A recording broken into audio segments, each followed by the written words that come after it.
Good morning. It is my pleasure to introduce the students of the homeschool study program.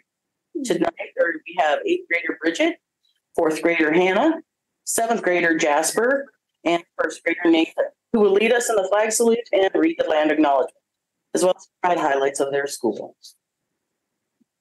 So welcome, come on up. Can I stay? Okay. Okay, well, welcome, Desi. Thank you. Oh,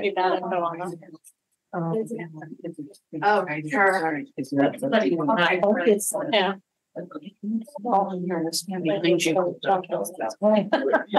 Come on out, come on out. Flag is right here behind us. Yeah. You guys stand over here, and Jet, you come up here. Jasper, you guys go over here. Thank you, guys. You want to come over here? So, do we do the pledge? Is the pledge first? Yep, pledge of allegiance. There's You're ready. Okay.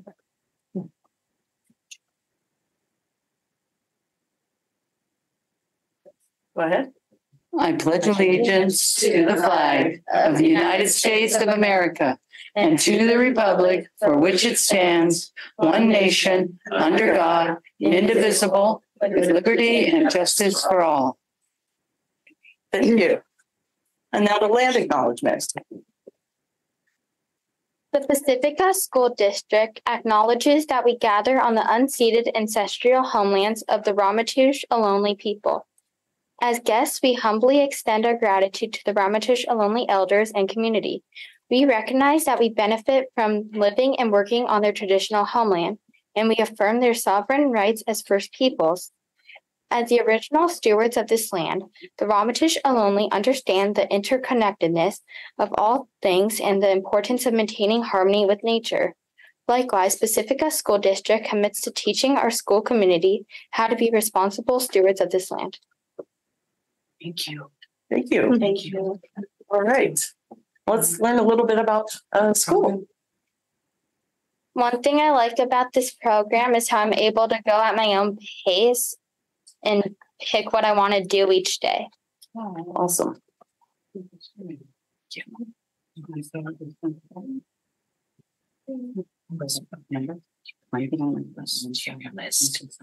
can take your list out. Okay, get ready. Okay. You don't want to? The Hannah's I ready. think he's a little shy. Okay. Hannah's ready. The teachers are nice, and my brother Nathan likes the mystery science program. So thank you. Jasper, you're up. Thank you. Thank you. One thing I like is that I can take as much time as I need to finish the things that I need to do.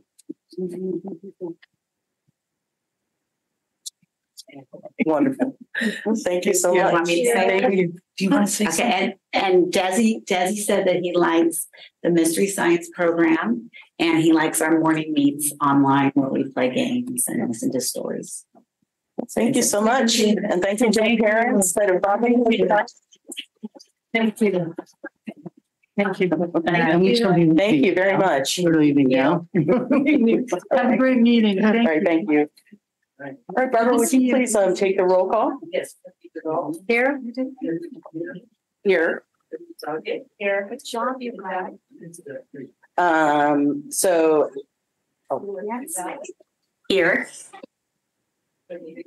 Here. All right, so Trustee Patel has requested that she be allowed to attend this meeting virtually pursuant to AB 2449.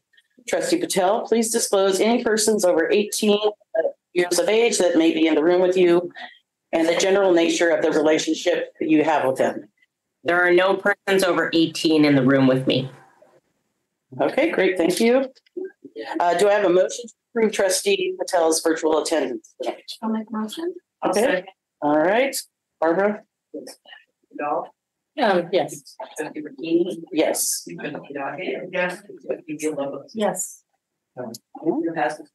So just all the votes are going to be by roll call because they're virtual.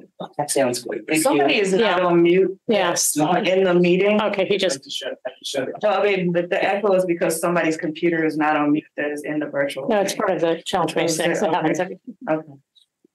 All right. Great.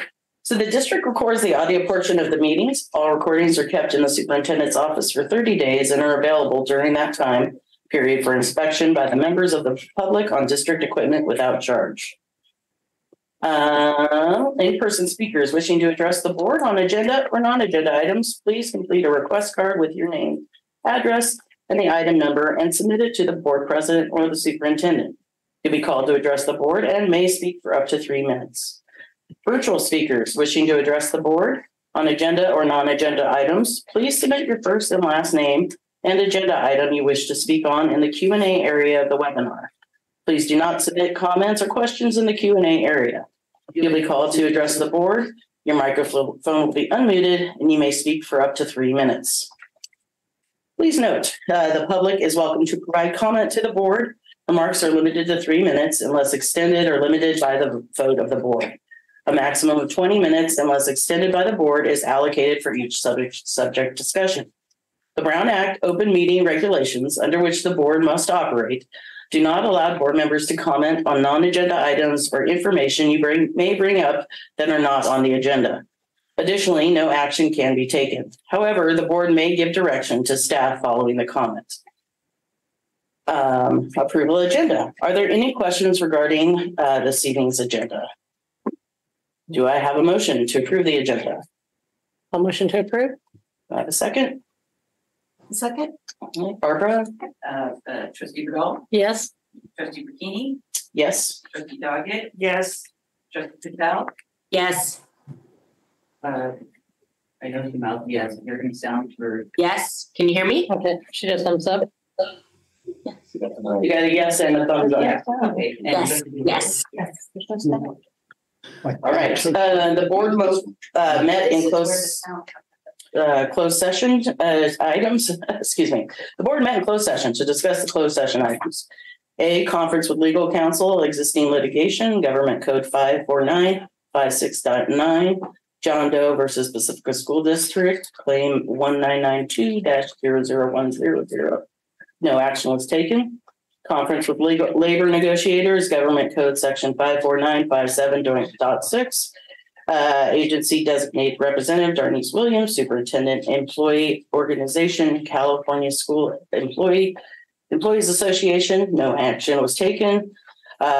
Conference with labor negotiators, Government Code Section 549-57.6. Agency designated representative Darnice Williams, Superintendent, Employee Organization, Laguna Salada Education Association. No action was taken. And conference with labor negotiators, Government Code Section 549-57.6. Agencies designated representative Darnice Williams, Superintendent, Employee Organization, Laguna Salada Management Association. No action was taken. All items on the consent agenda will be approved with one motion, which is not debatable and which requires a unanimous vote for passage. If any member of the board, the superintendent, or the public so requests, any item shall be removed from this section and placed in the regular order of business following approval of the consent agenda.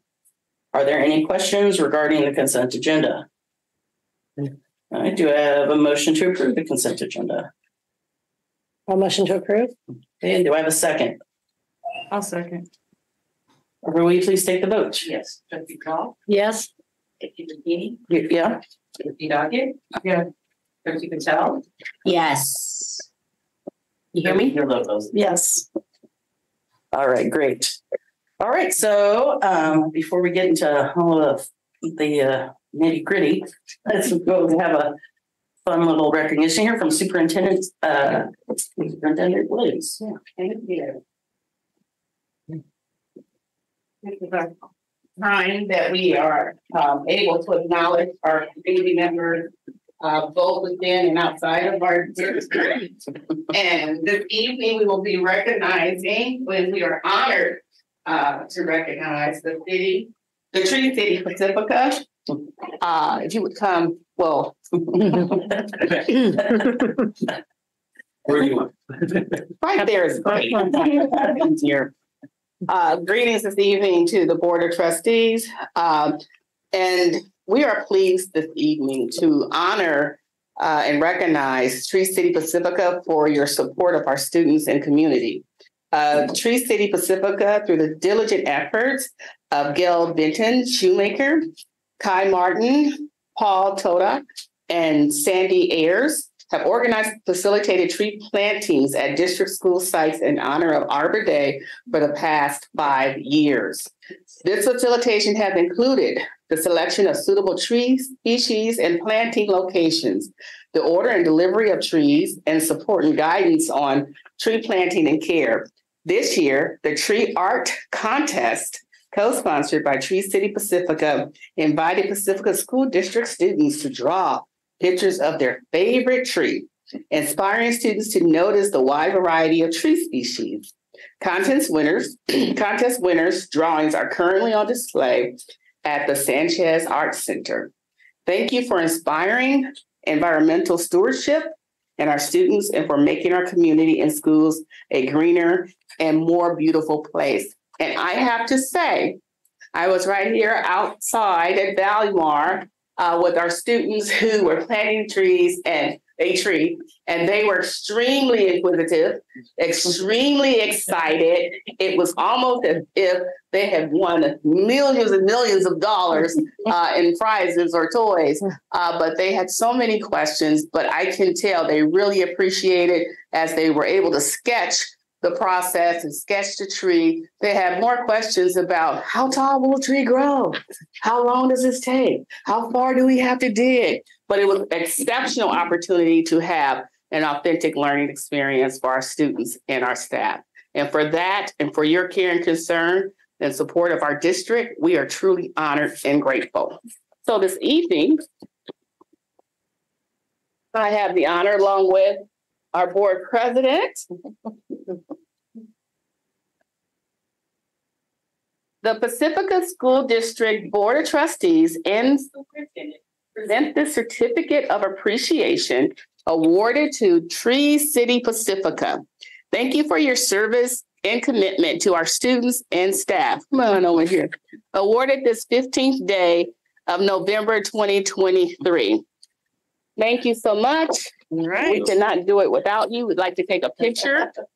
Put it on our.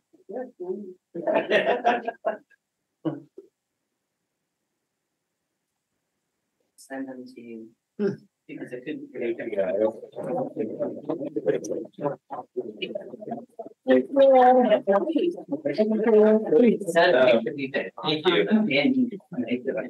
I just especially recognize amongst our group Kai, who's done. He was kind of the spearheading of the inclusion of the schools as part of the effort, and there's all the crazy organizational part of it. I get the fun part of selecting the trees and getting them to the ground. I think going forward, after hearing what you said today, it might be kind of nice to think about staggering the school plantings so that we can actually be present at them. They all happen kind of simultaneously, but after hearing how quick the students are, it'd be kind of nice to be able to share some knowledge and witness that enthusiasm firsthand. So yeah, we'd be honored to be able to do that going forward. Thank you. Well, thanks so much. I had my involvement with the art contest, and I was overwhelmed with the quality and the number of student art submissions. Really through the roof. Wonderful job for all the students and teachers involved. Thank you so much. Thank you. I just say thank you to Josie, thank you to the facilities maintenance staff, thank you to Dr. Williams, and really all the principals and all the people that support it. So thank you. Yeah, thank you. All right, thank you so much. All right, moving on to our communication. Our first communication is going to be from LSCA this evening. Good evening. Good evening. Last week, I came and spoke to you before closed session about upcoming negotiations. We had that negotiation session yesterday. This was our first in-person session since the pandemic bargaining in March of 2020. It was good to be in person, and we appreciated being together. After our session yesterday, LSEA knows it will take great work on the part of both teams to reach an agreement on compensation. We look forward to the next session on the 29th, where we continue to get to work and figure this out while remaining fiscally responsible. The messaging from the district team is they are willing to work and find solutions. Attracting certificated staff is only half the battle. We need to work harder than ever to retain those who are here. The interest-based bargaining approach allows us to have those real conversations that will allow us to be realistic and eventually come to an agreement. Messages and mailers, we know this meeting tonight is focused on getting the bond on the ballot. We know this because those text messages and mailers were received by the voters of Pacifica, your employees, and the ones you are asking to support this measure. From a fiscal perspective, we get it. Because of LSEA's effort, not the board's effort or the superintendent's effort, our union leaders became informed about the positive impacts that the bond would have. Zero effort was on display from board members or the superintendent to get additional information to labor partners. As a valued leader in the community, I did receive a very generic email on Monday informing me about the bond. Another box checked for the district. I definitely don't feel like a valued leader when working with the board or superintendent.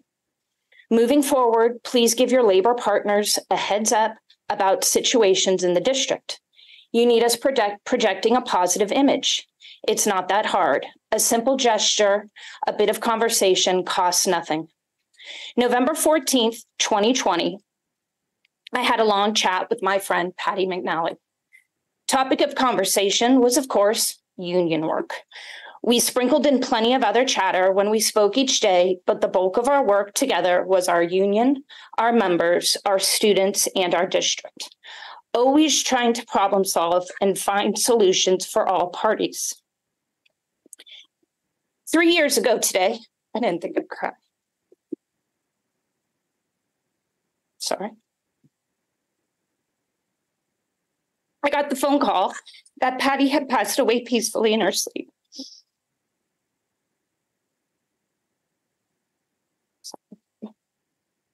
It's a moment for Patty.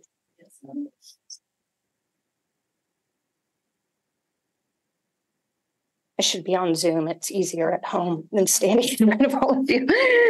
I wonder what on earth she'd say about the state of affairs of our district.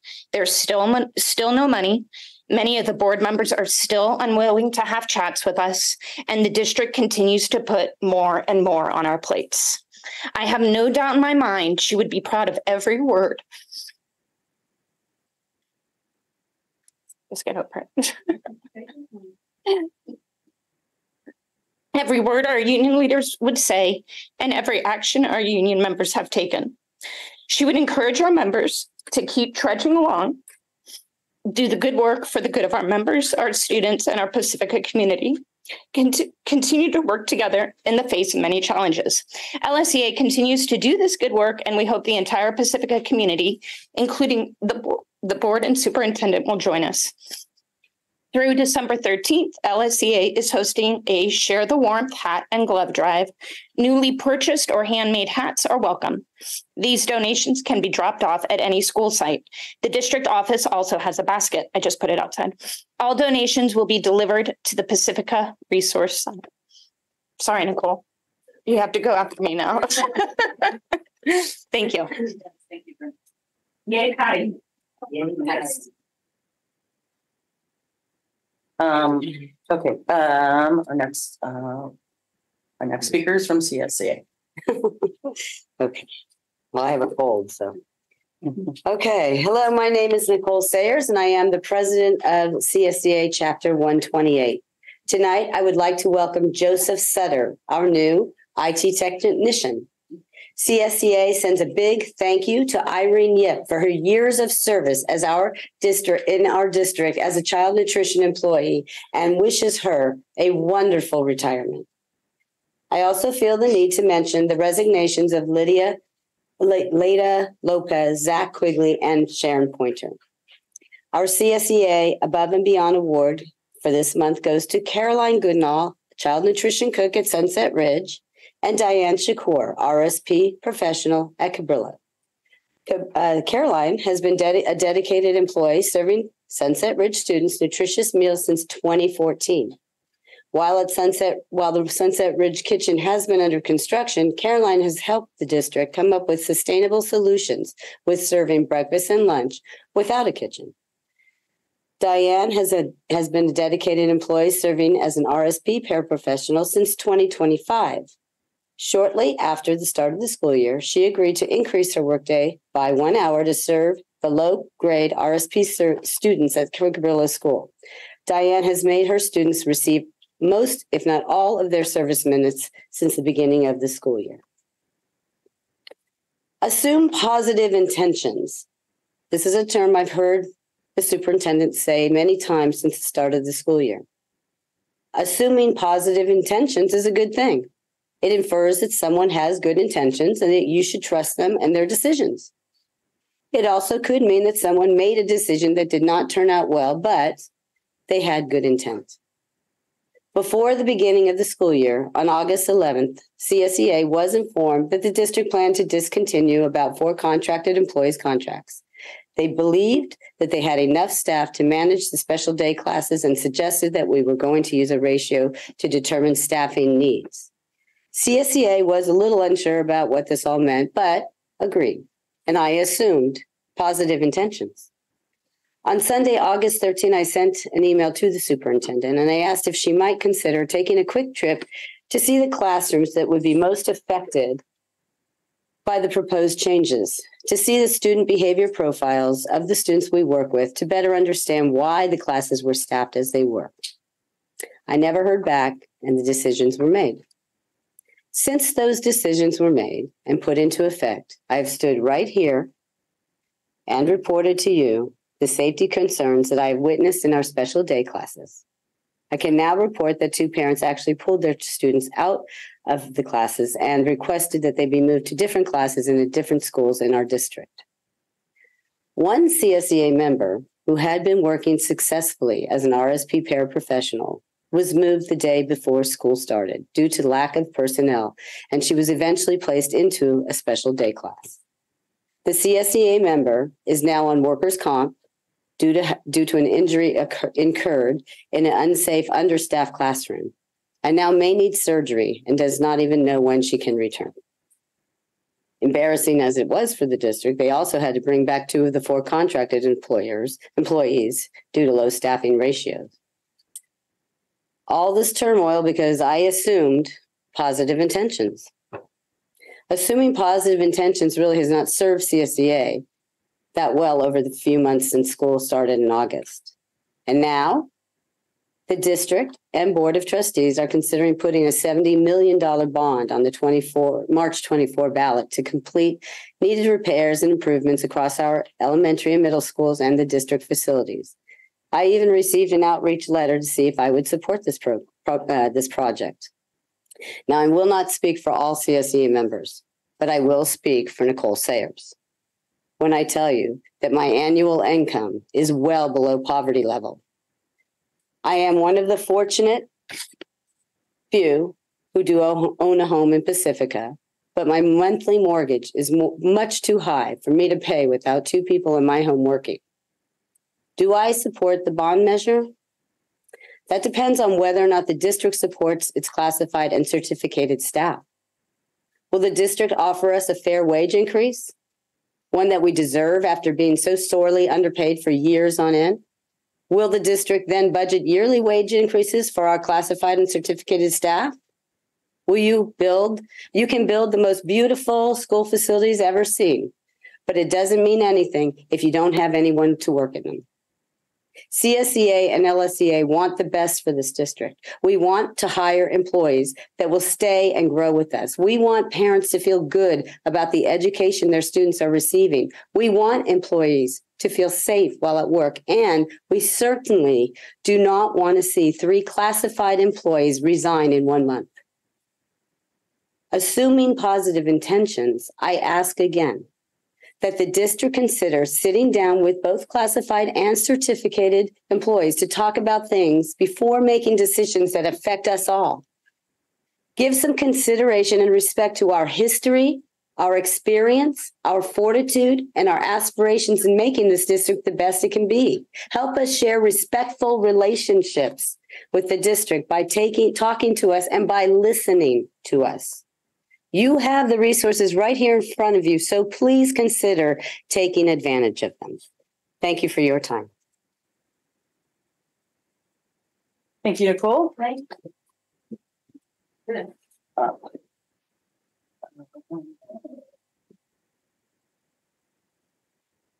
So I have people wishing to address the board. First, Magnus Chow.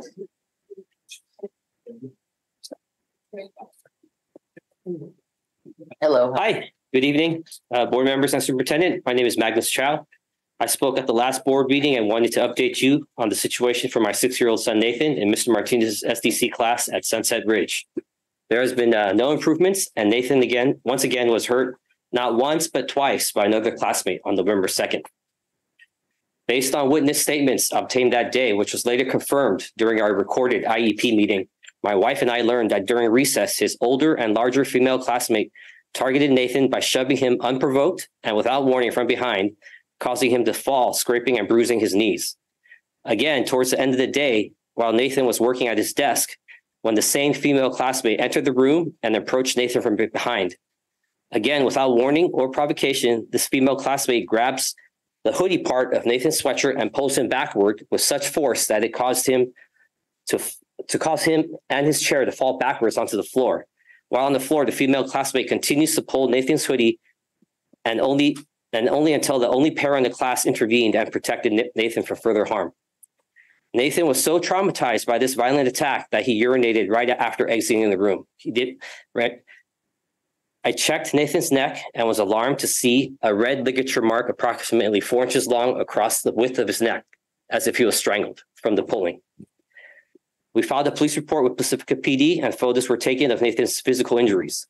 We brought Nathan to see his doctor the next day where the ligature mark was still red and prominent, which just shows how much force the female classmate was able to exert on Nathan. We were promised a full investigation into what occurred. And on late November 9th, Principal Cundiff emailed my wife and I with this completed investigation, which I will read in its entirety. Incident on November 2nd, 2023, investigation on November 2nd, 2023. At 1:25 p.m., a student of C4 entered the classroom, followed by adult support.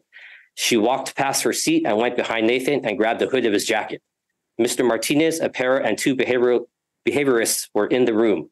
The para was closest to Nathan and separated the students. Mr. Martinez asked the staff to have the students move to a different setting. They went out to the playground. He had the student that pulled Nathan's jacket remain with a behaviorist in the class. Mr. Martinez was with the students along with the para and the behaviorist. He said that Nathan seemed okay. He did observe a mark on his neck. He shared that when they were outside, Nathan did have a bathroom incident. Mr. Martinez brought the students to the wing area for pickup and spoke with the parents when they arrived to pick up their children. And the school investigation completely glossed over the violent assault and painted a different picture of what occurred. We kept Nathan out of school to let him recover, and from speaking with other parents, the female classmate was back in school the same week. This never should have happened again because we've repeatedly voiced and emailed our concerns that Mr. Martinez's SDC class isn't properly staffed, and due to this, the children do not have the correct support they need to manage the few students with severe behavioral issues. Sunset Ridge has consistently shown that it does not care about their SDC students, and Nathan hasn't had any type of free and appropriate public education this school year due to the various safety issues. And I want everyone to know the truth about what's going on. Thank you. Thank you. Okay. Are there is anyone, I noticed you came in, would you like to address the board? If so, we have to have a card from you. Yeah, where do I fill out the card? Yeah. Is it on a particular item or is it just? Yeah, it's about kind of just behavioral issues in my son's class. Okay, so that'll be a general comment. So yeah, if you could fill that out, then we can have your comment. While I wait for that, are there any online comments? Question? No. Okay, thank you.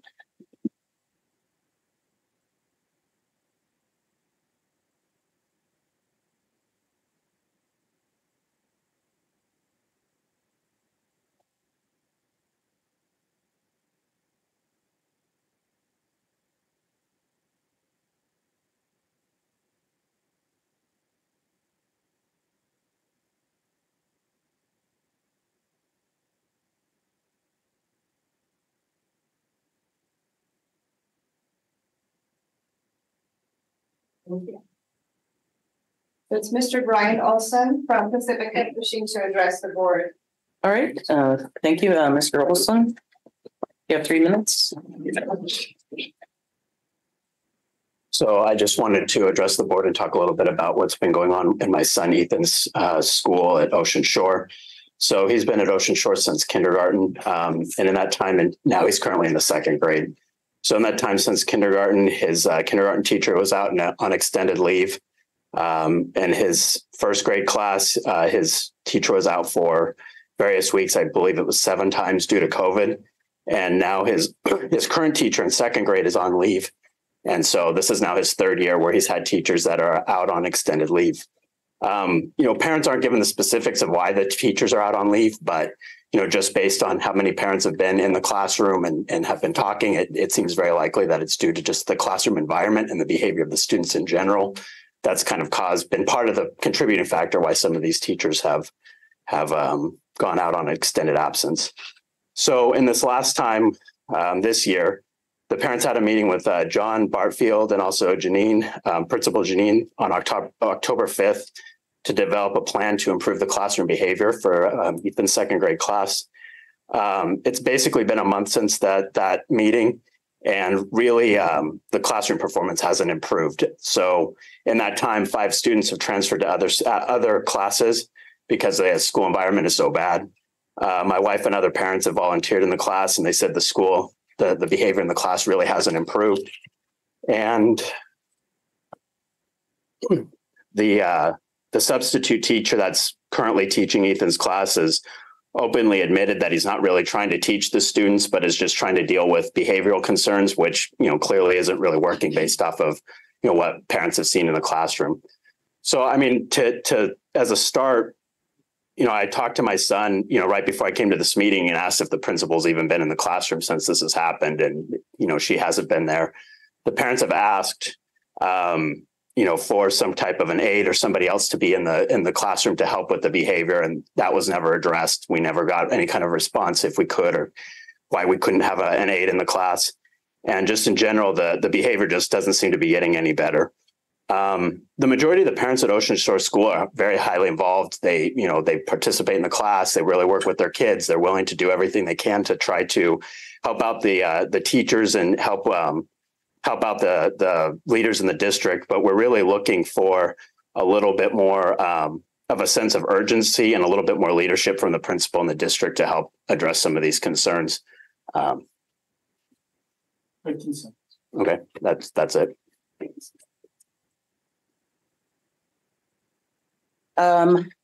Are there anyone else that'd like to address the board before we move on? Except for I do have 2 comments that are going to be on item 12A. So I do have those notes. Okay, then we will move on. Let's go to correspondence and the board. Let's actually, I guess, anyone have a correspondence they want to comment on? Correspondence. Okay, let's move on to the board superintendent communications. So I'll start at the end. Hi, how are you doing? I participated in a special meeting we had last week regarding negotiations. And there have been other things that are happening, but that's the biggest thing. Right, okay. I was also in the special meeting regarding negotiations, and then also helped out at the Ortega Book Fair, which seemed to be very successful. I think they only had it for 3 days, but it was definitely 3 busy days. It was a lot of fun. I was enjoying it. Awesome. Sorry. I just received a lot of emails from parents about Ocean Shore and other schools that I've been reading, and I do hear and listen to all of them. And then I had my regular meeting with the superintendent. I've been doing book fair at my school too, and have been very busy. Great, thank you. Trustee Patel. Regular meeting with the superintendent, and then the special meeting on negotiations, and likewise have read the multiple emails from our community members regarding our schools. Right, thank you. I also have received emails and read them all and have heard to everyone. And I have also been at the special meeting regarding negotiations, as well as a bond language meeting that we had. And I've also been having my regular meetings with Superintendent Dr. Williams. So it's been a busy few weeks. That's it for me. Had an opportunity to acknowledge the Ruby Bridges Walk. We had donations from Walmart that included backpacks, wristbands, also flags, and some other goodies for students. So we are in appreciation of the Walmart company for supporting that effort in our day. In addition, I've had an opportunity to meet with Dr. President Ronte from Skyline College to have conversations about a potential partnership and what that would look like to bring potentially college prep opportunities and high school prep opportunities for our Pacifica school district students. And so I'm looking forward to more conversations. We will follow up with the chancellor and then also the president of Kenyatta College as well. Well, great, thank you. All right, so moving on to informational items. So our first thing this evening is school climate update with Mr. Bartfeld.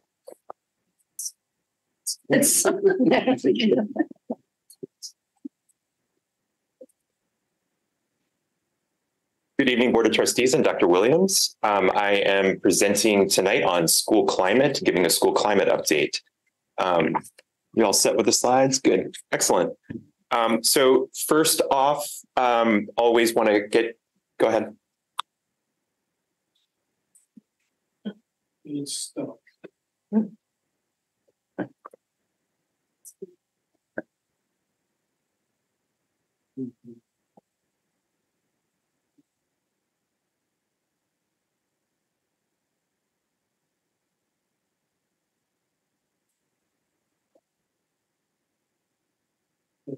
Oh, that's weird. The graphic shrunk way down for some reason. Our ACE got shrunk. Yeah, Okay. This first slide here is as we start our presentations, we like to make the connection back to our district's guidepost of ACE, attendance, academics, community engagement, and embracing inclusivity and diversity. School climate really, I think, hits all of those four guideposts. They're all part of this, all a part of it's pertinent for all of those groups. This definition I like from the National Center for Safe and Supportive Learning Environments about school climate. I won't read it, but it is a nice kind of encapsulation of what we are striving to create in positive school climate at our schools. We will start with some discipline data, as we usually do at these meetings. We share with you where we are with the easiest metric to look at is suspension data. So we'll look at our suspension data. And this graph shows in-school and out-of-school suspensions. And you can see obviously on the right is 2023, 2024. 2022, the other years, that is at the end of the school year. So we're at the middle, well, not quite at the middle of the school year. And we are at, as you can see, 9 in-school suspensions and 8 out-of-school suspensions already. So we are a little bit higher than we want to be with our suspension numbers at this time. So we'll be working to do all our alternatives to suspension moving forward. So if we move to the next slide, alternatives to suspension. And we've talked in these presentations before about using other means of correction to curb behavior other than suspension. Suspension, sometimes it's something that we have to do, but it's not been shown to be effective in curbing behavior. So we like to have other means, and these are restorative means. And basically, there's an emphasis on alternatives, restorative justice, social emotional learning, positive behavior supports that are at the school.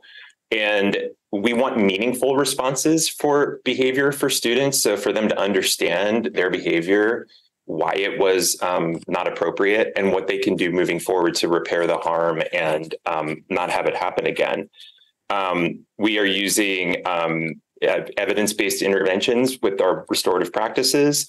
And we are looking to, and rehabilitate is a strong word. And when we think of that, we think of, I think we think of drastic things, but we really want students to just have the opportunity to get better and to learn and, implement those new skills that they learn moving forward and avoid the behaviors. And we've also kind of looked at various spaces at school that could be good for students who maybe if they're escalated that they could calm down. Sometimes classrooms have that, but we're looking at spaces at schools for that as well. So again, it's a restorative approach. Go ahead and go back. Yeah, right there. Yes, resilience and collaboration. So the resilience model is what we're trying to build with students. We want them to be resilient. They go through something behaviorally, and we want them to learn from that and to get better. We also are looking at community resources, hooking up families and students with pieces that might be out there in the community to help them. And some of those specific alternatives that we're putting in place are family conferences, counseling, community service. So doing something around school that's meaningful based on the behavior, and also just continuing education. So having students learn if they're naive as to why their behavior was offensive or was inappropriate. So to learn why with that education. Okay, so now we'll shift and we'll talk about our mental health supports in our school district. So we do use a multi-tiered approach for mental health. We'll have some graphics on the next few pages. And it's preventative programming and intervention strategies that we put in place to address students' needs, physical, mental, and behavioral needs. The mental health program that we have is built through collaboration and support through districts, schools and administrators, mental health professionals, our social emotional wellness teams, and again, looking to see who out there in the community we can partner with also in our schools to help. The next graphics, you can keep clicking, Stan, because the graphics will come in. We've used this before. It's a very, it's a nice graphic where it's tiered supports. The bottom tier is universal. All students get these services. Tier 2 are more selected, so more targeted interventions. And then our highest level of intensive intervention at Tier 3. So I think the next few slides just kind of explain that. So Tier 1 the Tier 1 interventions there. Some examples, just teaching positive behaviors, promoting social emotional development. We have a social emotional learning curriculum called Caring School Community. We are looking to get this implemented more consistently across the district. This is an excellent curriculum, and it has really clear themes. It has activities. It has group circles, community circles. And we definitely want to see where staff is with the implementation and see what we can do to help them with the social emotional learning curriculum. Tier 2 interventions are more personalized for students. They're shorter term because they're more intensive. And typically for mental health, this is provided by school counselors, for the most part. So these are students who have been referred for counseling at their school sites. So we have various systems at schools that identify students who might benefit from counseling. And this would be part of that Tier 2 support. Short-term targeted group, individual counseling, also sometimes behavior support plans that we put in place for students, to see if we can kind of curb something that's happening for a student. And then our tier 3 is going to be our most intensive set of interventions. Typically, these are assessment-driven interventions. Students with IEPs who are eligible for special education could be up in the tier 3, and the services are provided by our mental health staff, typically for that. So moving forward, a little bit more about mental health programming and our social emotional supports in the district. So all schools have school counselors, school psychologists, and ERMS counselors. ERMS is an acronym, Educationally Related Mental Health Services. So it's IEP-based counseling for all intents and purposes. So all schools have access to that. We talked about the social emotional learning curriculum, Caring School Community. And then our community partnerships that we talked about. We have a typo at the bottom square there. It says medical. That's Medi-Cal. So the C was supposed to be capitalized. We do have a Daly City Youth Center counselor at Sunset Ridge who provides services for Medi-Cal eligible students for us. So that's what that is.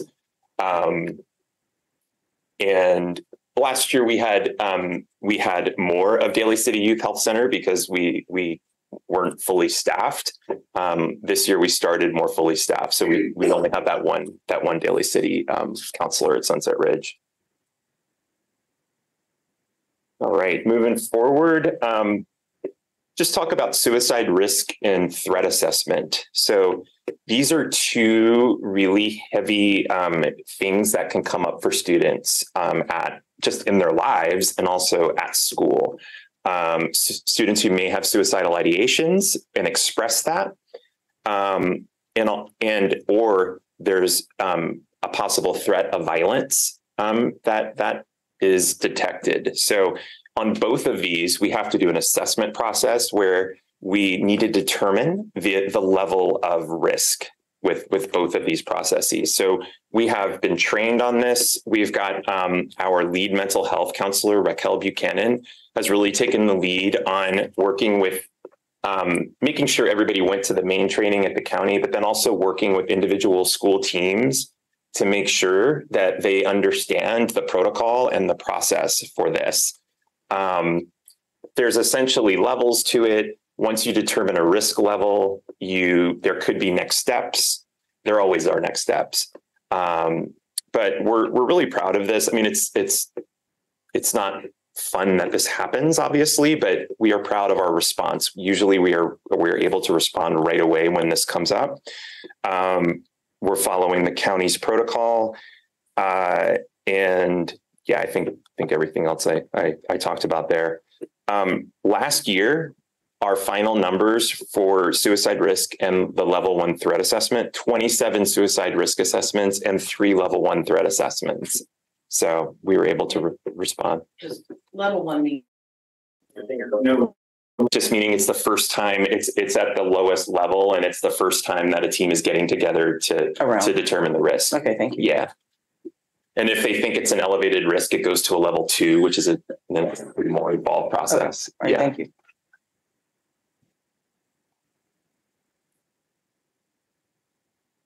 Now we'll kind of shift to talking a little bit more about school climate through our survey data, the lens of our survey data. This is the Panorama survey. We'll talk a little bit about this from spring of 2023. Just forgetting what year we were in. So when we're looking at school climate, we really want to pay attention to the input from community, staff, students, parents. And the Panorama survey is a great way to get this. So it measures 3 areas: school climate and culture, positive relationships, and school safety. We surveyed family, students, and staff, and you can see the grade levels of students that are surveyed. Keep flipping there. Just keep going. Yeah, so these are the numbers from the spring survey that responded. So it was a good response rate.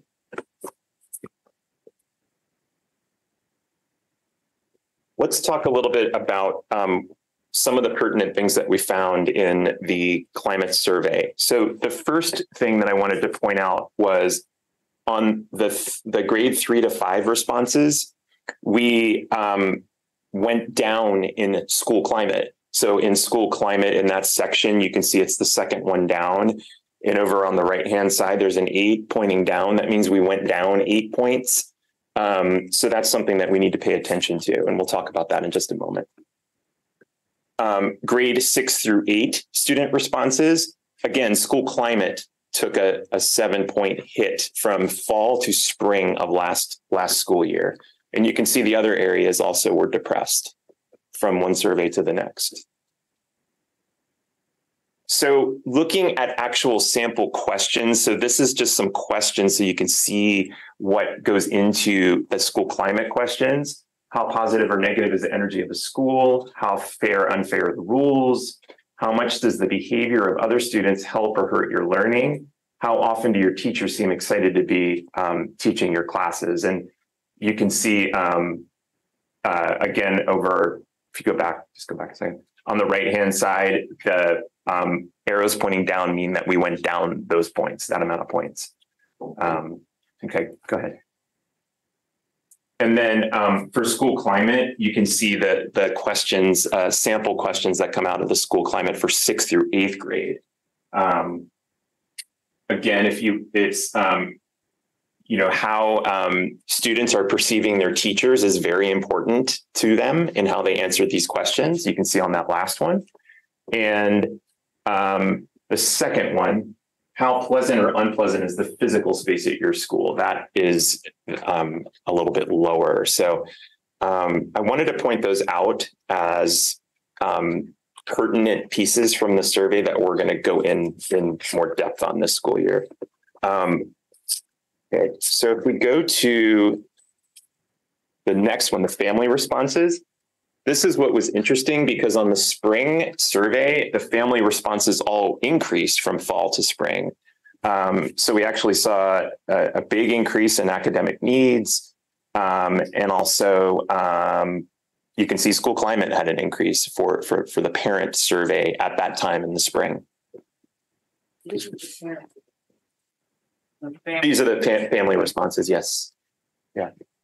So again, we had favorable responses for school climate declining from fall 22 to spring 2023. Engagement was another area is stronger in the survey results for 3 to 5 versus 6 to 8.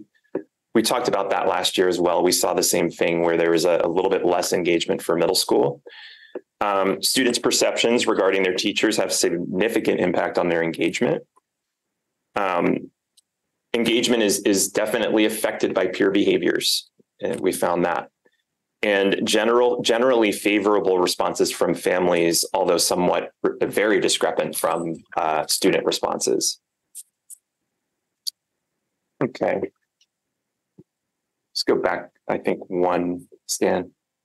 So when we look at engagement, and when we're looking at this at our school sites and how we can do this work moving forward and have students feel more engaged, we're looking behaviorally, emotionally, and cognitively. We're looking at those 3 areas to foster the engagement for students. So it kind of helps if when you're organizing, plans of action to have it be kind of really distinctly with those 3 areas. Of course, attendance. Now, attendance, we've talked about that with the attendance campaign. This is a key. It's so tied in with school climate. It's so tied in with engagement. It's hand in hand. If students are having a positive school climate, if they're feeling engaged, they're more likely to attend.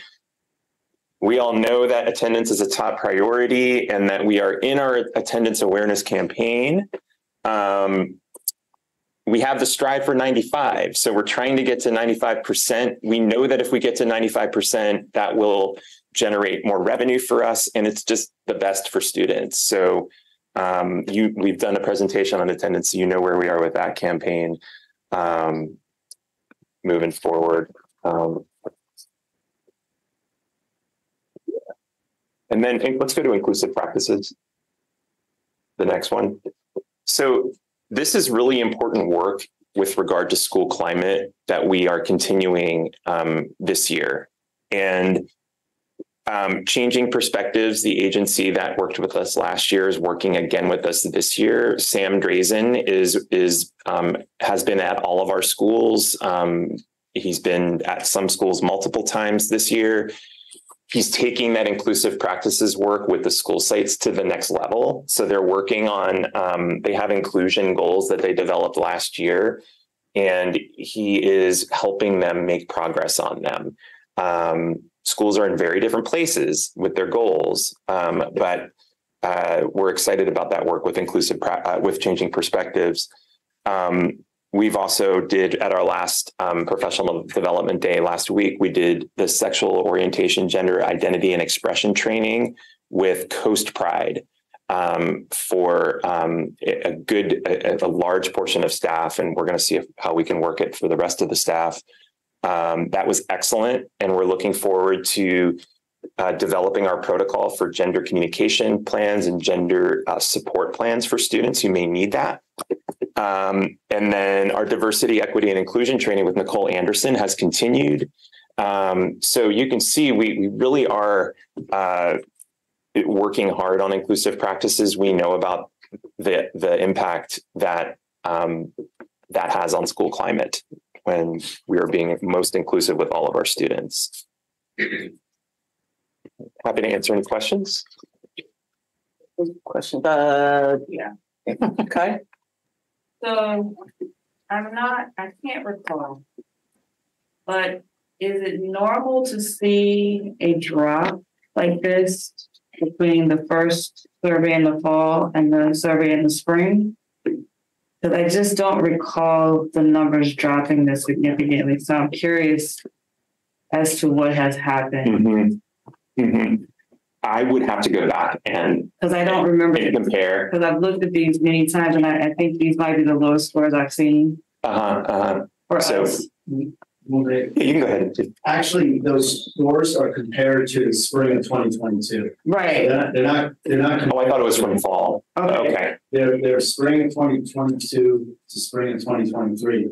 I don't have the answer to the question that you're asking as far as why they dropped so significantly, but the questions were worded a little bit differently. They were asking basically the same thing in the fall of 2022 to the spring of 2023. The questions in the fall of 2022, they were addressing the same climate, safety pieces, but they were asking because they were given at the beginning of the school year, so there was a little bit of different wording, but they were still measuring the same thing. So, I mean, we can come back. Like I said, it's the questions were asked in the fall and then again in the spring.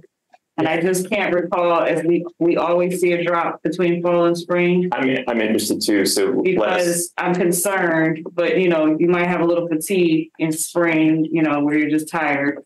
So I'd like to know if this is a normal thing that it drops, or like I said, I've seen these numbers before. I don't recall them doing this. So I would like to see a comparison.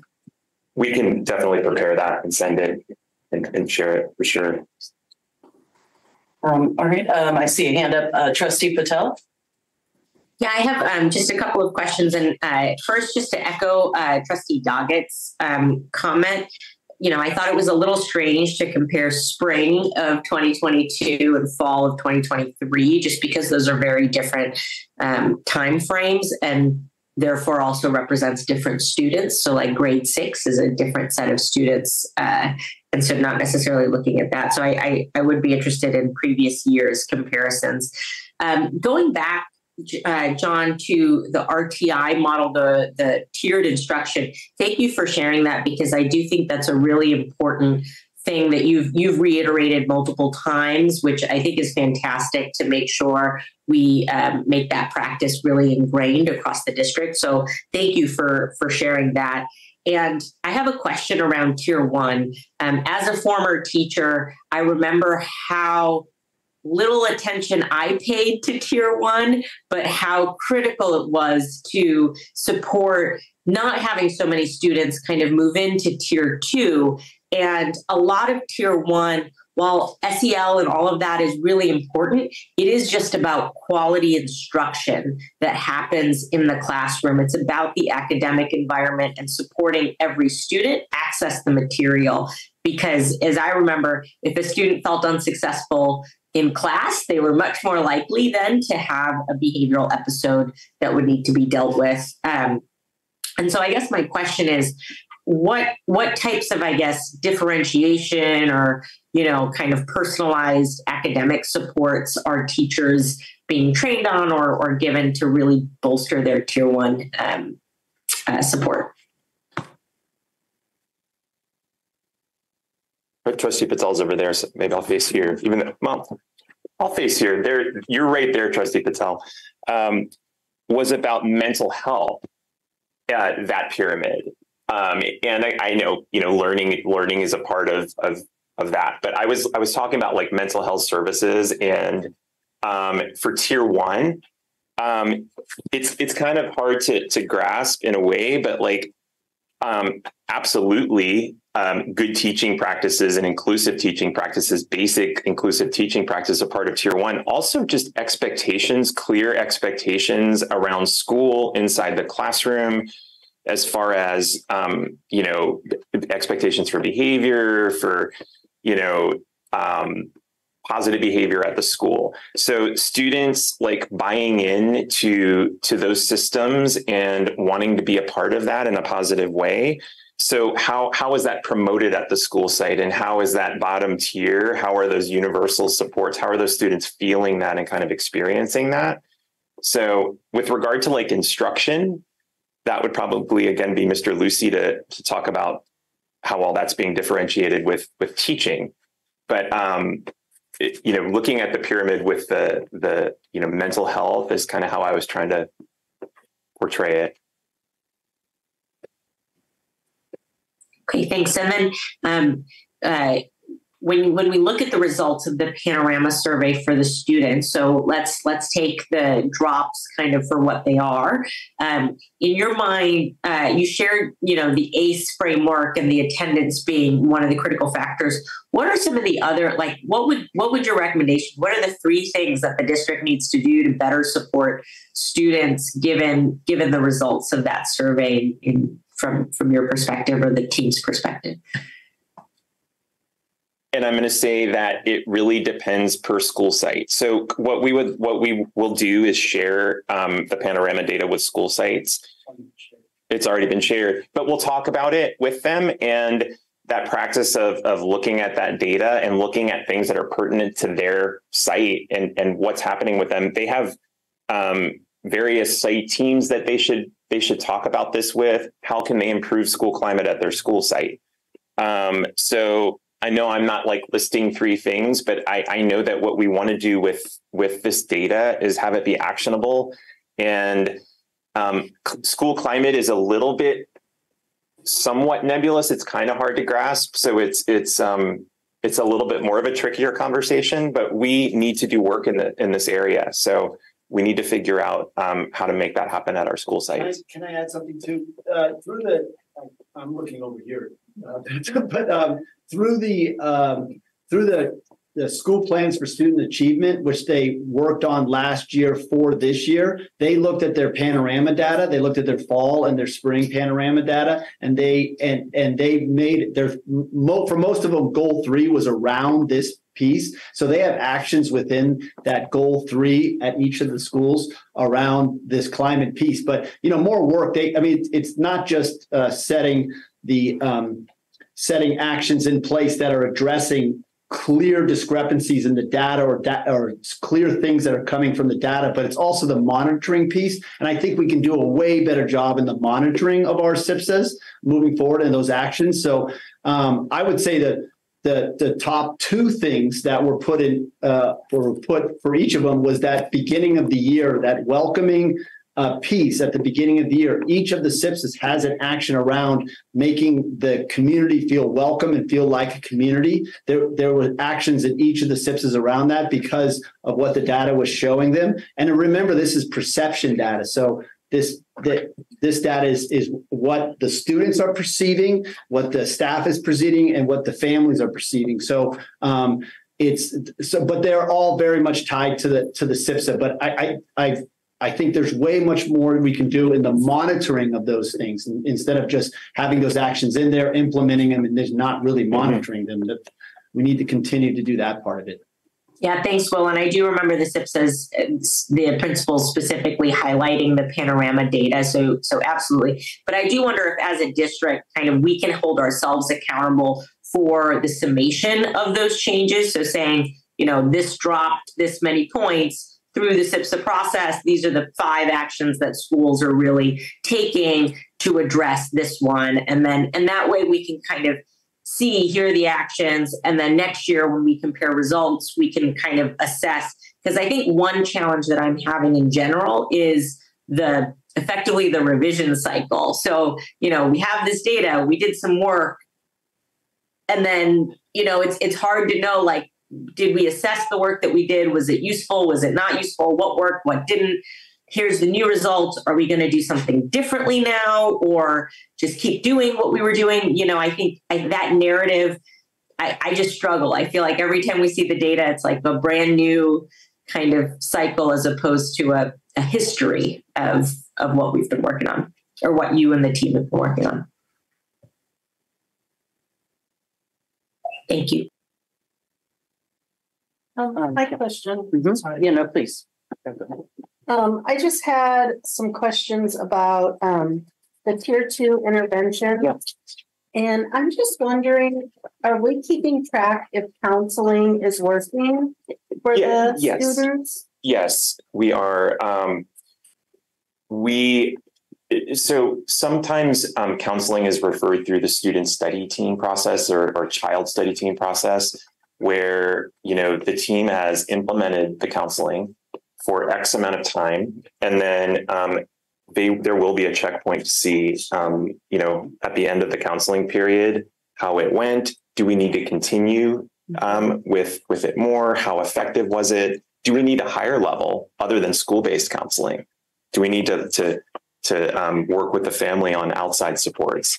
So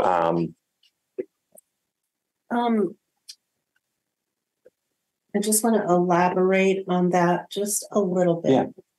I'm curious, to what behaviors are we seeing, adverse behaviors are we seeing the most in the classrooms? That would be, again, I'd like to ask the schools. We see quite a bit of oppositional defiance, I guess with teachers. There's things that happen between students. But we can take a look at like what types of incidents we're seeing if you wanted to get a little bit more solid data. We can get that. Yeah, like what are people being sent suspended referrals down to the office? What behaviors are they doing? And how we're de-escalating the situations immediately, right? Depending on what the behaviors are. I think it's critical for everybody in the classroom, and especially, the people who are being affected, including, if there's a student who's having some of these adverse behaviors, because every time we put somebody outside of the classroom, they're not learning. Right. And so I think it's really important that we find out what the behaviors are and try to target them. And I'm just thinking too, because, I work at a school and we have behavior issues too. We have attendance issues. So trying to target what the cause is, I think is really important. I kind of always think of a short game and a long game, because the short game is dealing with it and intervening and the restorative practices. But then what's the longer game? The long game is the culture, the climate, the expectations, just the atmosphere. I think it's kind of a difference of being proactive instead of reactive. Right? Mm-hmm. And then I just wanted to know, there were 27 suicide risks how many were last year? That was all from last. Oh, that was year. all from Yeah. last year? Yep. And so the year before, is this about the same? Let me get that for you. Lower or higher? I will get that. I think it was around the same, but I will get that. And this is whenever a student makes any mention of it whatsoever. Thank goodness, most of the time it's not a serious risk. But whenever we hear that ideation, we have to kind of drop everything and meet with the student right away. Thank you. All right. So my question was just, so one thing is access to materials. So we want all students to have access to materials. What I'm concerned about is when we have one student who's hypothetically using equipment that's in the building to injure another student, that we're not, but then by leaving that student in there without a real quick resolution, we're making all the other students in that class, nervous. They're not getting the access. We're hearing stories that they're not getting the access to the materials they need. I realize we want everyone to get an opportunity to get an education, but at the same time, we have to be addressing some of these issues in a timely manner. I'm kind of surprised that I'm getting 3 weeks later after that last meeting that we're having kind of the same complaints happening from the same parents, that we haven't had a quicker meeting or turnaround there. So, maybe it's also, board, we need to think about how quickly we'd like staff to act on these things, or because I'm just concerned now we've got students that are in the class that aren't the offenders, but that are feeling nervous, are not going to school, all of these things. So I feel like we should think about it, maybe you guys as a team, or think about coming, how can we turn that around quicker so that we can get everybody back in school and everybody educated, and not week after week having this kind of absolutely going. So I guess I should just ask, is there a timeline on that? I don't think there is, but on just so hypothetically someone's and I don't want to speak to the specific cases, but just know that a hypothetical thing, someone comes in the room, they use a piece of equipment that's in the room and hypothetically injure another child. How quickly are we working to resolve that? We're immediately on that situation. The thing that happens with a lot of these situations is the interventions don't quite work immediately, and it's a protracted time where we're having to do these interventions. Right. So there's not a delay to act. It's just a lot of some situations are very complex and more severe than others. But we are, and I'm actually proud of how we respond. I guess the other thing is there a county support that can help us with sort of the rehab of these children and getting them back and reacclimated, so that it's not just on us to be doing that, because as we all know, that might be in possibly from the Safe and Supportive Schools unit at the county. So I can definitely ask that director for that type of support. All right, well, that was my questions and thoughts on that. Does anyone else have any other questions, comments, thoughts? All right, well, thank you, John. Thank you. All right, well, moving on to our next item. Organizational chart. Is this your item? I don't see a name, so that's fantastic. Here's the organizational chart. All right. For 23-24. For each of you. All right. How we are requesting that the board approve the organization chart as presented with the correction or update, not correction, update to the coordinator of instructional technology and technology support commission, as we have new employees. So it's on the item, agenda as an informational item, Yes, so we can't vote. Information. Yeah, that's fine. I just want So to check. information, this is the actual organization chart, and it will be updated to reflect our new two new positions. Well, welcome. Oh, and Christy Novak's been gone for a while. Yeah, Christy has gone for a little bit. All right, are there any questions about this? No. Okay. Trustee Patel, okay, no questions, then we'll move on to our next item. This next item is a first read and instruction board policy updates, June 2023. All right, so what we present in front of you is the first read for the, I believe these are the June CSBA policies and administrative regulations. And I'm just going to briefly kind of go over each of them. You have them. The first board policy that's on there is the 6159-2, which is the non-public, non-sector school and agency services for special education. And this is a policy that was updated. It was based off an agreement that was made in 2022 between Davis Joint Unified School District and the U.S. Department of Education. And it's basically, the point here is that if a student is placed in an MPS, that the practices that are outlined in the IEP continue, and that specifically the use of seclusion or restraint should not be used if it's not dictated within the IEP and in the agreement. So that's that policy, that's that update to that change. And then board policy 6173-4, which is the education for American Indian students. This is a new policy that addresses legal implications and best practices for the education of American Indian students, including the philosophical statement, which recognizes the unique culture, language, and emotional needs of Indian students and the ways those needs may be addressed.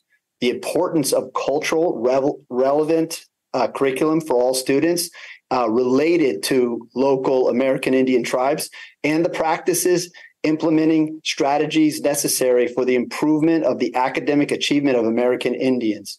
The policy also provides for the involvement of a California Indian Education Task Force as encouraged by the new law, AB 1703, which happened in 2022, with the identification of and the related supports for American Indian students most at risk at not meeting state academic standards, and the additional protections for American Indian students prior to suspension or expulsion.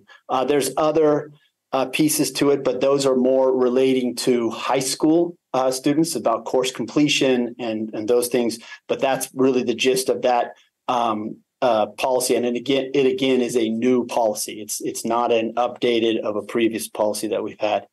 And then board policy 6174, which is the education for English learners, the policy update to remove outdated material and to reflect the new law, SB 941, which permits districts to enter into an instruction collaboration agreement with another school if there is a teacher shortage, or if there is some classes that are not being provided because of teacher shortage, for instance, a science class, technology class, engineering classes. We can enter into an agreement with another school district to allow that access. It also updates the regulation, updates the outdated material and reflects updated information from the California Department of Education, the English Learner Federal Program Monitoring 2022-2023 instrument, the CDE reclassification website. So, and I can read on and on, but basically there's 4 criteria of reclassification. It's basically making that language very, very specific to one being language measurement, a measurement of language acquisition. Second being basic skills in English, and specifically basic skills in English within curriculum that would be provided to both that we provided to English learners and their counterpart English speaking students. That was very clearly put out here as being addressed in this. And then also providing opportunities for interpretation with parents through the consultation with them when redesignation is being considered, that they're consulted and that they're consulted in their primary language, the families. And I think, the rest is pretty much what's been in place already. The regulation does also highlight this 4-year post reclassification monitoring. It's almost like a reminder, because it's always been in there, the 4 years of that you had to monitor students that were redesignated. You had to monitor them for 4 years to make sure that their transition to fluent English proficient it was the right move. But this the regulation highlights it even more. So, and that's. Are there any questions on that? Okay, no questions on that, Ivan. Great, thank you. So the next is first read on policy updates, zeros of 1,000s and 9,000s. Good evening, board. Just wanted to bring to you the first read for the updates, the policies, 1,000 and the 9,000. So you've all reviewed the policy, so I'll just go through really quickly, highlighting some of the major updates. For policy 0420.4 charter school authorization, this policy is updated. One of the major updates includes that the district may charge the charter school for the actual cost of supervisory oversight up to 1% of the charter school's revenue in the district. Provides the charter school with facilities, if the district provides the charter school with facilities and charges the charter school a pro rata share of the facilities cost. Additionally, the policy is updated to reference additional components that must be included in the procedure specified in the charter for when a charter school ceases operation. Moving to Exhibit 0420.41, charter school oversight. This policy is updated to include that admission preferences may not result in limited enrollment access for specified students, and that mandatory parental volunteer hours may not be the basis of a preference or criterion for admissions or continued enrollment. Policy 1113, district and school websites. This policy is updated to reflect that although not necessarily applicable to districts, requires a business that provides an online service, product, or feature likely to be accessed by children to comply with specified requirements and provides good guidance for districts seeking to create a safe online space for students. Exhibit 1113, district and school websites, emphasizes the update that requires the district to post on its website interim expenditure reports on the use of learning recovery emergency funds. In addition, it would require school sites serving students in any grades 6 through 12 to have a digitized mental health poster that is distributed online to students through social media, websites, portals, and learning platforms at the beginning of each school year. Bylaw 9322, agenda meeting materials, updated to include that to provide each agenda for a regular meeting is required to list the address designated by the superintendent or designee for public inspection or documents related to records of the statement threatening litigations against the district to be discussed in closed session. In addition to the documents related to open session, when such documents have been distributed to the governing board less than 72 hours before board meeting, it clarifies that the board president and superintendent decide when an item is placed on the agenda, include that public records under the Public Records Act and which relate to an agenda item which contain a claim or written threat of litigation which will be discussed in closed session, are required to be made available to the public, in addition to documents which relate to an agenda item scheduled for the open session of a regular meeting. That's interesting. All right. Any questions? Any questions? All right, great. So we're going to now move on to action items. We have two people that would like to comment on item 12A.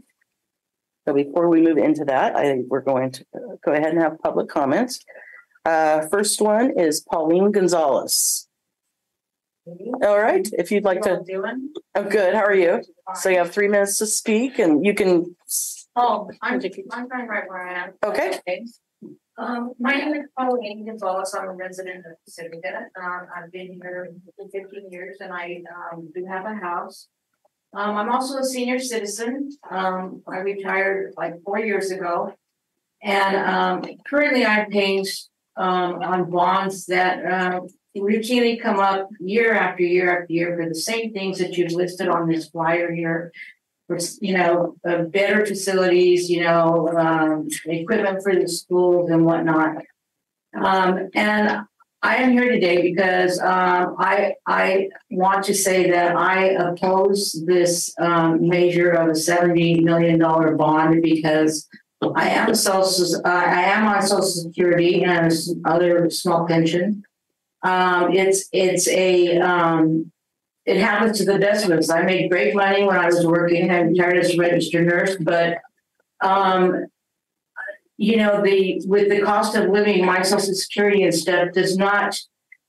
It goes up a little bit, but then my Medicare goes up and whatnot. So I'm always, I'm never going to be able to keep paying these bond measures that come up, for 70 million, which is rounds out to $30. It looks like it's not much $30, but it's $30 per $100,000 of your own. Okay, so I feel like this is actually kind of a senior gentrification at its best. When you live on a set limited income, and you're already paying for bonds for the elementary school district, you're paying for bonds for Jefferson High, you're paying for Jefferson High maintenance, you're paying for the college bonds. Okay, 51% of the money that comes from the taxes goes to the schools already. Okay. To me, it's like putting seniors, pushing seniors out of being able to live in this nice area where they've actually been paying taxes for years and years and years, and you want to use my dime to finance, these low rentals to get what you call staff that are going to provide you better safety and better education for your students. But I don't see that. It's easy to just go right to say, hey, let's do another bond and try to get more money from the community. When we struggle to even survive on the income that we have. Okay. How do you possibly expect a person to do that? When a bond in the money isn't the answer to the problems that you have. Listening to this thing tonight, I can see that there's issues, and better teachers and what they built one school off of the money already, right? For low rental. Is that bringing you in any more? Guaranteeing you're going to bring in teachers that are going to do the necessary things. I'm limited on time. Anyway, what I'd like to say is I oppose it. Unless there's going to be an exemption for seniors, I'm adamantly opposing this bond.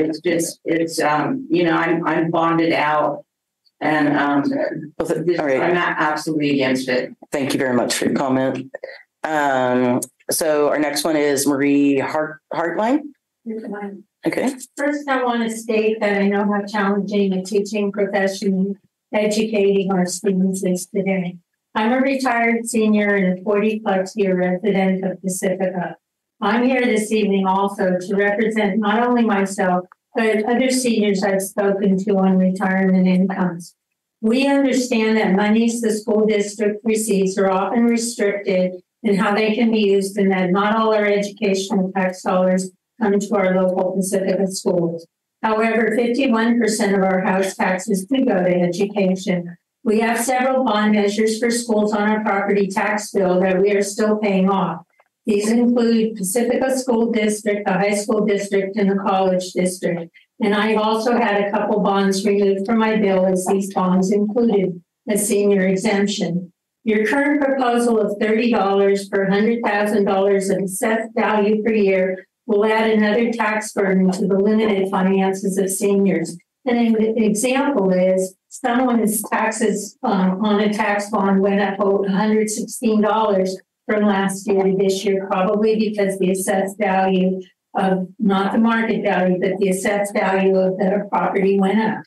And while your wording is correct, people's eyes fix on the $30 in your brochure, while the actual cost is higher and increases each year on our tax bill as assessed values of our properties increase.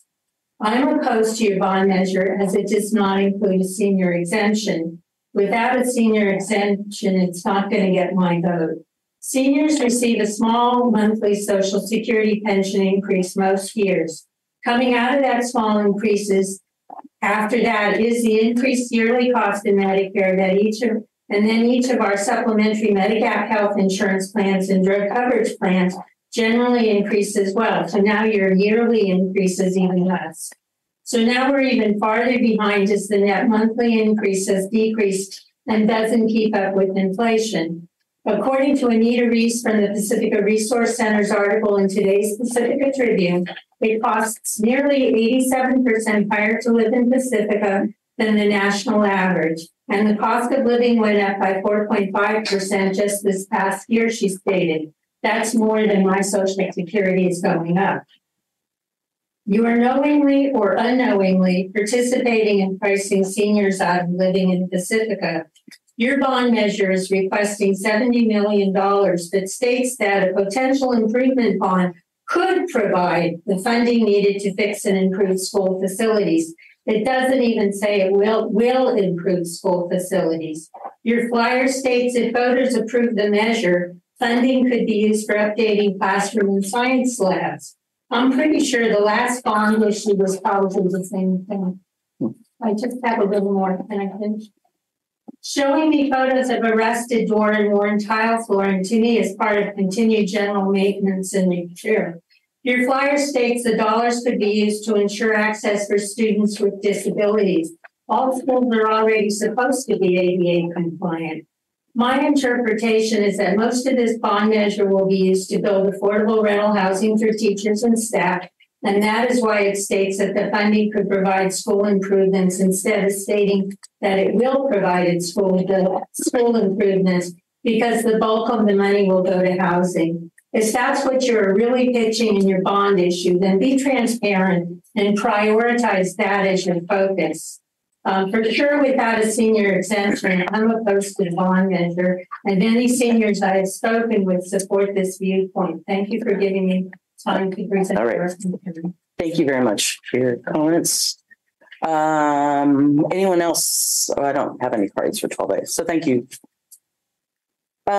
So on to resolution 2023. Huh? Oh, on 12A. Does I want to address the board regarding the one bond issue, right? Yeah. Okay. Nicole. Okay. Okay, Nicole Ortega. I got it.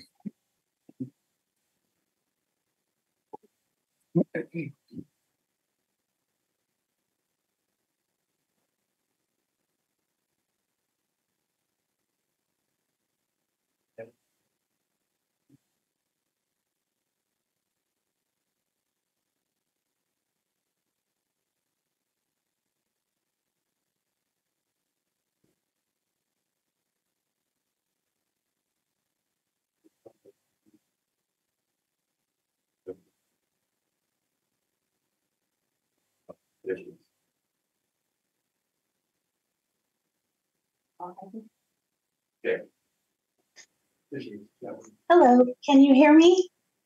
Yes, we can hear you, Nicole. And we're talking, I'm assuming you're addressing item 12A? Yes, I am. Sorry, I didn't have an agenda in front of me. No problem. My name is Nicole Ortega, and I thank you for the opportunity to speak tonight. I wanted to address the bond issue. I speak as someone who held the front desk accounts payable position and helped many of our Pacifica residents apply for a parcel tax exemption.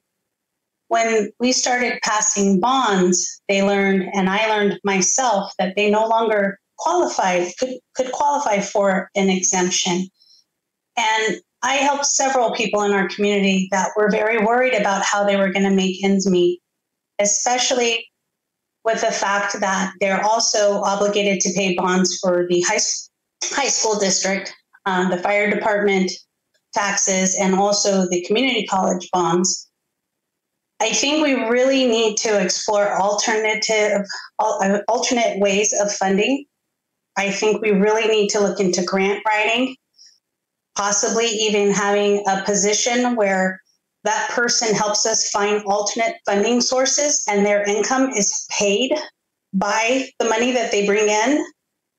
I feel that we are really putting our senior population at risk. Not to mention, many of our district employees purchased homes long before prices soared. And our classified employees are the lowest paid in San Mateo County till this day. There is no way that people can make ends meet, keep the lights on, put food on the table, and still keep their homes if they can't pay their taxes. While I do understand the funding situation of our district probably better than most, I do not think that another bond will solve our long-term problems. CSEA looks forward to working with the district to address these issues. You have labor partners that want to partner with you. It is our hope that you reach out to us for some alternative ideas that can be explored. Thank you for your time. Good night. Thank you, Nicole. All right. So resolution 2023-11-15-A. This is the resolution ordering a school bond election and authorizing necessary actions in connection therewith. Just someone present this, or? Yes. So it is recommended that the board adopt resolution 2023-11-15A, ordering a school bond election and authorizing necessary actions in connection therewith. The actual resolution, you have read it, you have reviewed it. Yes, Are there we any have. questions? Okay. And then, so with that, just know the background. At our August meeting, we had a workshop, and we also had the opportunity to discuss not only with the Board of Trustees, but we were presented with information as a district by Brian Godby of the Godby Research Group and Joy Comer of Team Civics regarding the revenue measure feasibility study. Further information regarding funding options for workforce housing and facilities needs were provided by Catherine Jacobson of RBC Capital and Makiko Sato. Financial advisors of ISOM advisors, general obligation bond, and certificates of participation. The focus of the item is the general obligation bond. So via a survey that was developed with input from the superintendent's ad hoc committee that was convened, there was a survey given during the month of October. The results of the survey revealed that a very solid base of voters support for a bond measure in March 2024 election. And so as a result of these efforts, we are prepared today, this evening, to bring forward a recommendation to the trustees to approve resolution number 2023-11-15A to order the school board election for the March 2024 election and authorize necessary actions in connection with the measure. All right, are there any questions regarding the bond measure? I just have some comments. I've heard some very valid concerns because my mom's a senior too. And I'm just wondering why there isn't an option for seniors to opt out anymore. Does anybody know? I'm just curious. I really don't know. Do you have a question? Or Josie, would you like to? I don't have the technical answer for you, but with the bonds, there isn't in the, I believe it's in the law that you are allowed to offer senior exemptions. I could get that technical and give to you in the update, but it's with bond. With partial taxes, it's different. The districts can grant senior exemptions and low income exemptions, but not with bonds. Mm-hmm. So there's no way to get the, okay. Okay. Any other questions or comments? I just wanted to make some more comments. Just being, here where we are is when we went out for the first bond, we asked for 50 million, and that didn't even cover what the actual bill would be to improve our facilities. It was actually 100 million. And so unfortunately, we weren't able to fix everything that was on the list because it was more than we actually went out for. And also there's just been some physical problems with some of our properties that has just been happening over again. And we try to keep fixing them, and it becomes more of an expense to do it that way instead of just, starting new. So I do empathize with the seniors because, like I said, my mom just retired 2 years ago, and, she has her fixed income and a small savings. She doesn't have a retirement fund anymore. So I just hope that you understand, why we have to keep our buildings going, so that the kids can keep going to school. That's all I wanted to say. There any other? I just want to add, please contact your state representatives to help us get more funding. This is not an easy place to sit and make decisions, and we are doing our best, and we try to find solutions where we can. And I empathize with you as well, because I don't think it's fair. It should be a senior exemption. I agree with that. But we don't have children in schools. Yeah, I understand. But it's we have to make decisions to give our students the best that we can possibly get them. So hopefully there are ways to get more funding, but this is an option for us that we have to try at least. Can I ask a question? Sorry, I can't. Sorry. I just no. Yeah. After the meeting. Yeah. If you want to hang out, you could talk after the end. I do want to make one comment that something I didn't know about bond measures is that they can only happen on even years, which means if we were wanting to get more bond money, if we waited past this year, we're now prices go up, and then we're having to start over again in 3 years after, potentially. So this is an opportunity. It's just the time is right for us, and just the way it is. And I concur with my peers. This is a hard job.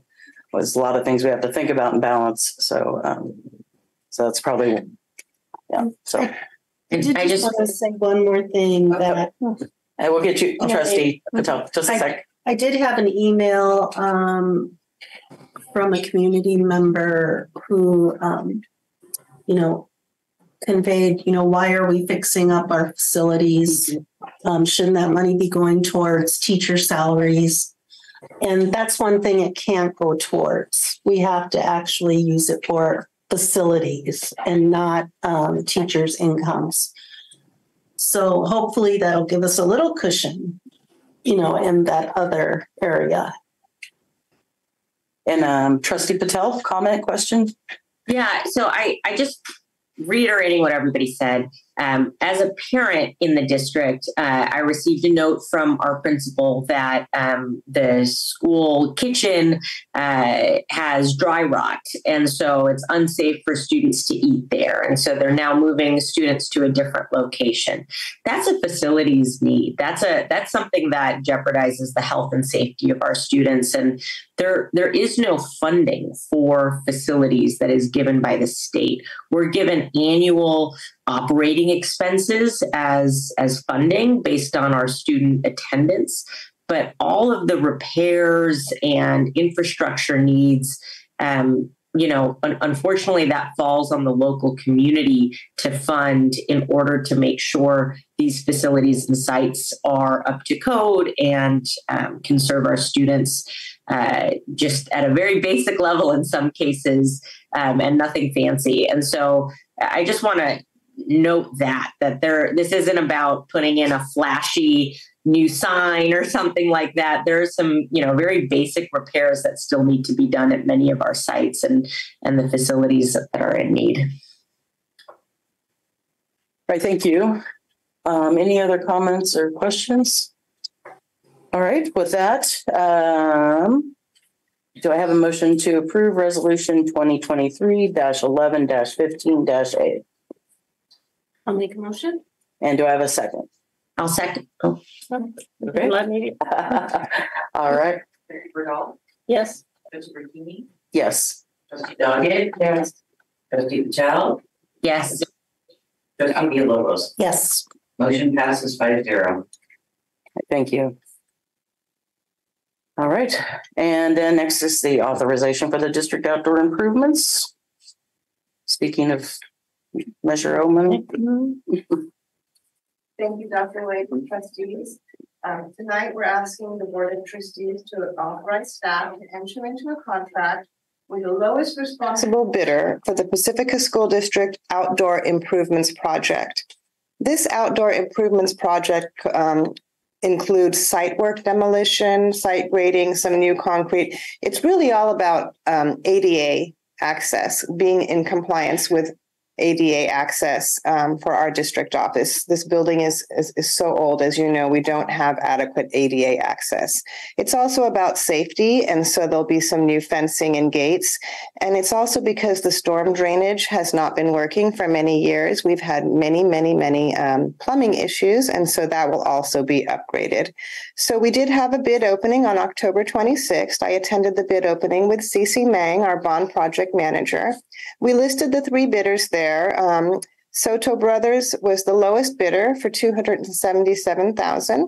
CC is vetting the bidder's paperwork, and it is recommended to award the contract to Soto Brothers Landscaping and Concrete Construction. We ask the board to authorize staff to enter into contract with the lowest responsible bidder tonight. And the contract, as Dr. Williams stated, is funded by Measure O bonds. It was part of the facilities master planning from the 2018 process of the facilities master plan. I'm happy to answer any questions or any comments the Board of Trustees has. Any questions, comments? I was just curious when this might start and when it might be done.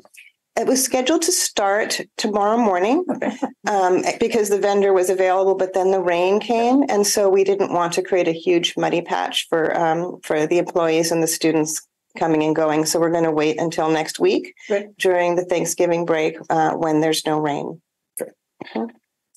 Okay, then. Any other questions? All right, do I have a motion to authorize the staff to enter into a contract with the lowest responsible bidder for the district office outdoor improvements project? No motion. Do I have a second?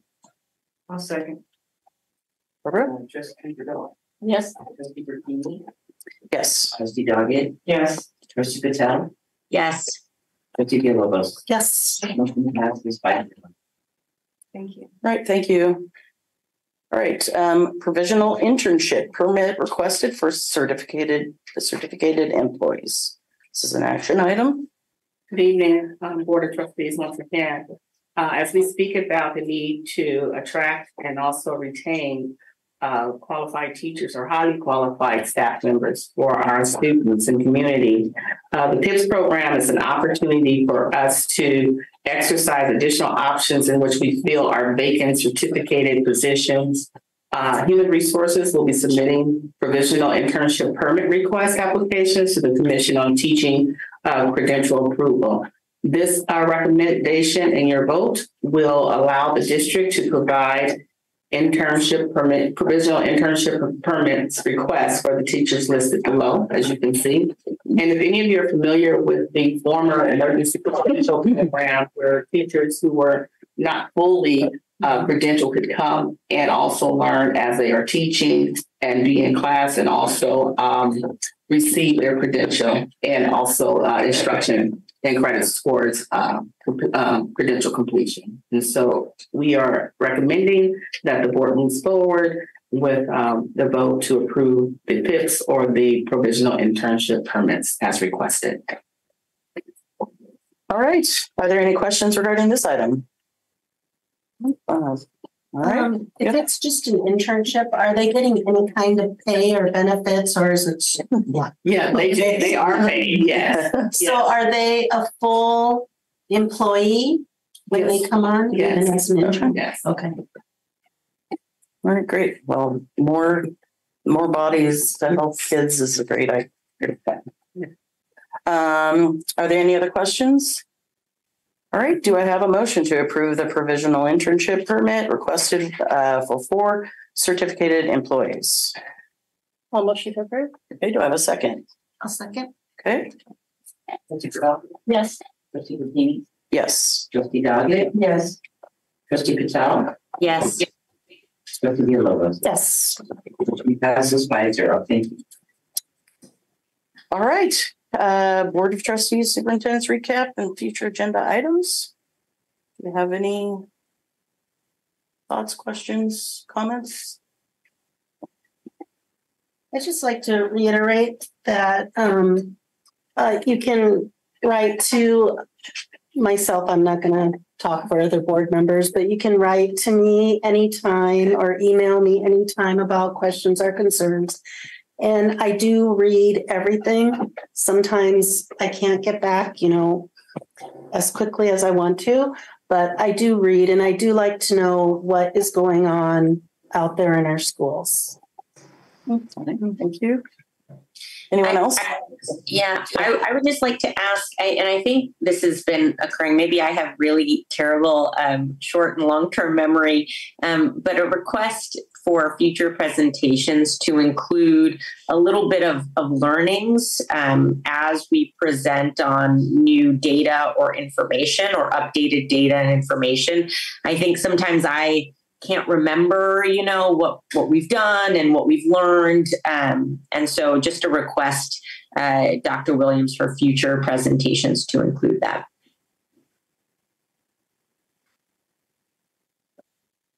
All right. Anything else? I'd just like to say that we are doing more than listening. It may not, in times when it doesn't feel like it, we are working together as a team and in community. Your feedback is helpful. We are in the school, and so we do understand. And while that does not alleviate the need, but I do want you to know that we are working as best as we can in terms of responding to your concerns. And so please feel free to continue to email me, reach out to me. We can schedule some time to have some conversation, and then not only conversation, but really think about critically how we have a path forward. So I appreciate all the comments this evening, and we know we will get better. So thank you all. All right. Thank you. And with that, we'll adjourn at 7:54 p.m.